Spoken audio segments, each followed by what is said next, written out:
오늘 말씀은 마태복음 24장 45절부터 25장 13절 말씀입니다. 충성되고 지혜 있는 종이 되어 주인에게 그 집 사람들을 맡아 때를 따라 양식을 나눠줄 자가 누구냐? 주인이 올 때 그 종이 이렇게 하는 것을 보면 그 종이 복이 있으리로다. 내가 진실로 너희에게 이르노니 주인이 그의 모든 소유를 그에게 맡기리라. 만일 그 악한 종이 마음에 생각하기를 주인이 더디 오리라 하여 동료들을 때리며 술 친구들과 더불어 먹고 마시게 되면 생각하지 않은 날 알지 못하는 시각에 그 종의 주인이 이르러 엄히 때리고 외식하는 자가 받은 벌을 처하리니 거기서 슬피 울며 이를 갈리라. 그때의 천국은 마치 등을 들고 신랑을 맞으러 나간 10 처녀와 같다 하리니 그 중에 5은 미련하고 5은 슬기 있는 자라. 미련한 자들은 등을 가지되 기름을 가지지 아니하고 슬기 있는 자들은 그릇에 기름을 담아 등과 함께 가져갔더니 신랑이 더디 오므로 다 졸며 잘세. 밤중에 소리가 나되 보라 신랑이로다. 맞으러 나오라 하매 이에 그 처녀들이 다 일어나 등을 준비할세. 미련한 자들이 슬기 있는 자들에게 이르되 우리 등불이 꺼져가니 너희 기름을 좀 나눠달라 하거늘 슬기 있는 자들이 대답하여 이르되 우리와 너희가 쓰기에 다 부족할까 하노니 차라리 파는 자들에게 가서 너희 쓸 것 사라 하니 그들이 사러 간 사이에 신랑이 오므로 준비하였던 자들은 함께 혼인잔치에 들어가고 문은 닫힌지라. 그 후에 남은 처녀들이 와서 이르되 주여 주여 우리에게 열어주소서. 대답하여 이르되 진실로 너희에게 이르노니 내가 너희를 알지 못하노라 하였느니라. 그런즉 끼어 있으라. 너희는 그날과 그때를 알지 못하느니라. 아멘.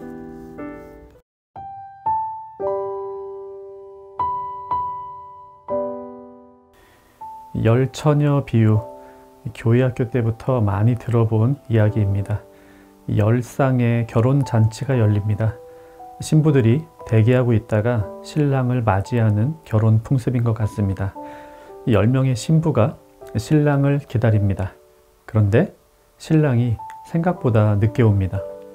이 10명의 신부 중 지혜 있는 5명의 신부는 기름을 미리 준비해 둡니다.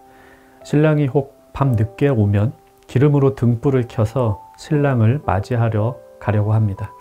그에 비해 미련한 신부들은 기름을 준비하지 않습니다. 뭐 어떻게 되겠지. 10명의 신부들 모두 피곤해서 잠이 들었습니다. 그리고 밤이 되었습니다. 신랑이 옵니다. 10명의 신부가 모두 일어나 신랑을 맞으러 나갑니다. 기름을 준비한 5명의 신부는 자신의 등불을 켜서 밝게 신랑을 맞이합니다. 하지만 기름이 없는 5명의 신부는 급하게 기름을 사러 가게에 갔고 그 사이 결혼식장의 문이 닫혀버렸다는 이야기입니다.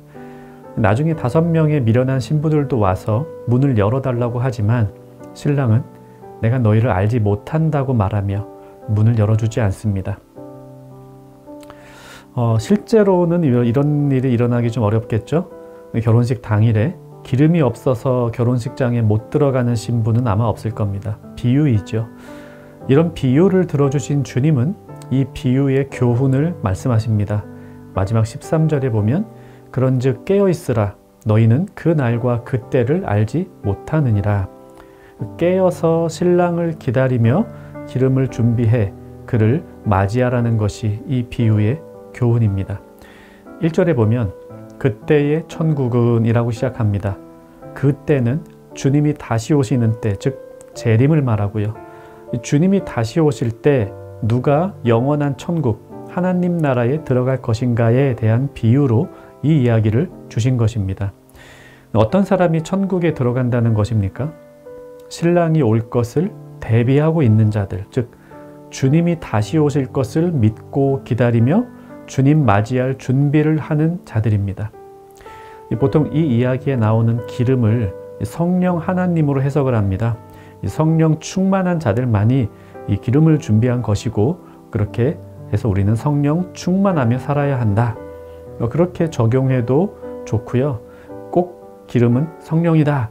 이렇게 해석하지 않더라도 이 바른 신앙생활, 주님의 말씀을 따르는 순종 모두 좋습니다.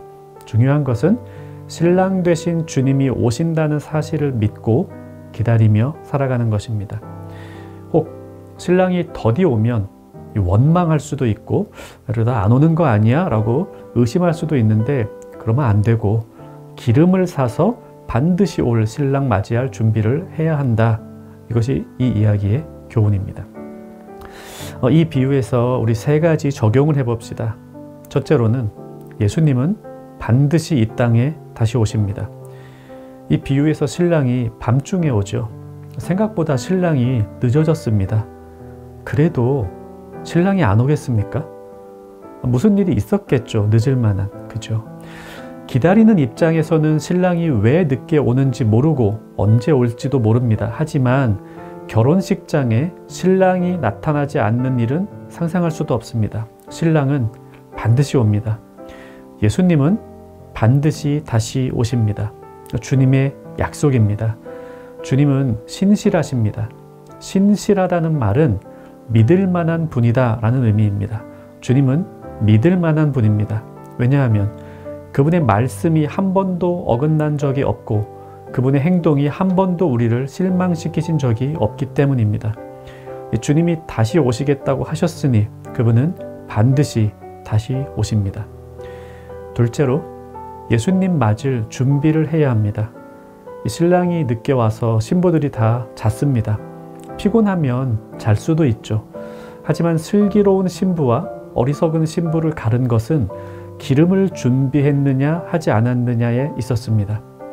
육체의 고단함을 못 이겨 잠이 들긴 했지만 신랑이 반드시 올 것을 기대하고 기름을 준비했던 신부들은 밤중에 신랑이 와도 당황하지 않았습니다. 여기서 기름, 성령 충만될 수도 있다고 했고요. 주님의 말씀에 순종하는 삶, 주님을 기억하는 삶, 뭐라고 적용해도 좋습니다. 주님을 잊고 사는 삶이 아니라면 우리는 예수님 맞을 준비를 하고 있는 것입니다. 셋째로 주님의 재림은 잔치입니다. 주님은 신랑으로 오십니다. 결혼식은 잔치입니다. 기쁜 날이죠. 주님의 재림을 고대하는 우리의 자세를 말해줍니다. 주님은 채찍과 몽둥이를 들고 우리를 혼내려고 오시는 게 아닙니다.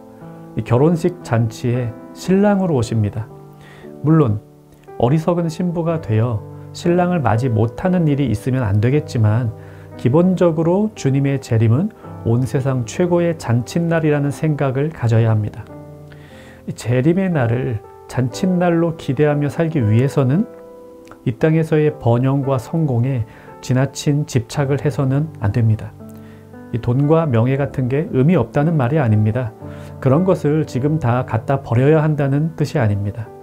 하지만 돈과 명예와 쾌락과 번영과 성공에 목숨 걸고 살면 주님 오시는 게 잔칫날이 되지 않습니다.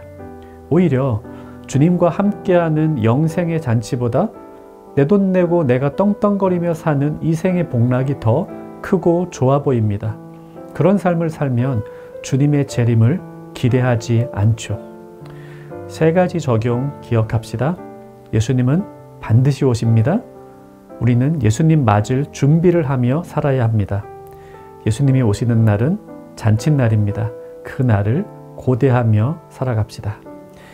우리 말씀 생각하며 기도하겠습니다. 주님이 다시 오시는 재림을 의심하지 말고 주님을 기억하며 살게 하옵소서. 그날이 기쁜 날임을 기억하며 이 세상의 번영과 성공을 목적으로 삼고 살지 않게 하옵소서. 오늘 하루도 다시 오실 주님을 기억하며 살아가는 청년가족 되기를 바랍니다.